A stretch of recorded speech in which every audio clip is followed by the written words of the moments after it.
Après le succès de Marcelin Cailloux, de Sampé, on a eu envie de continuer à travailler sur la littérature jeunesse pour faire découvrir un auteur, une écriture aussi.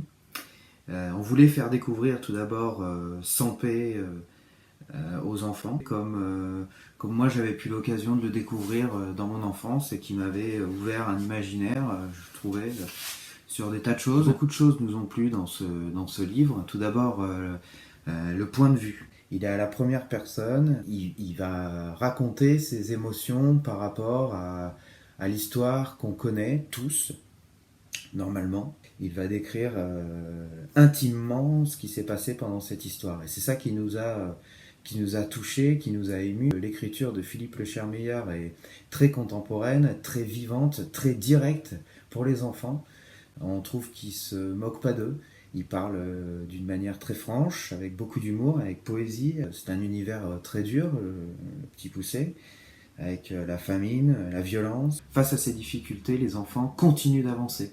Il y a une énergie, la vie elle est comme ça, et donc qu'est-ce qu'on peut faire pour l'arranger? Et ça nous a beaucoup plu. Le journal secret de Rebecca d'Outremer et de Philippe Lechermeyer, ils ont construit ça comme un journal intime, et dans un journal intime, c'est un peu fourre-tout. On écrit une note, on ramasse un petit objet, on met un petit document qu'on colle, un billet de spectacle, une étiquette de boisson qu'on a bu. On récolte plein de choses. Rebecca d'Outremer a utilisé plein de techniques plastiques pour retransposer ce genre de choses.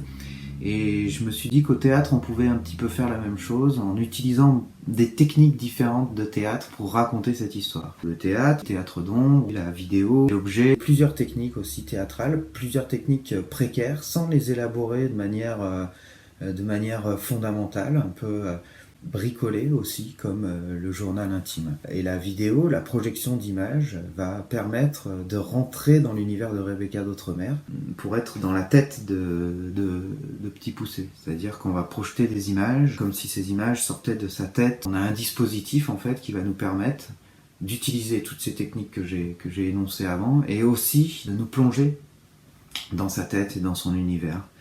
Et tout ça grâce à la projection, on va projeter les dessins de Rebecca d'Outremer. On ne fait pas de vidéo d'animation ni de dessin animé, c'est bien mettre en avant les dessins de Rebecca d'Outremer comme on a voulu mettre en avant les dessins de Sampé.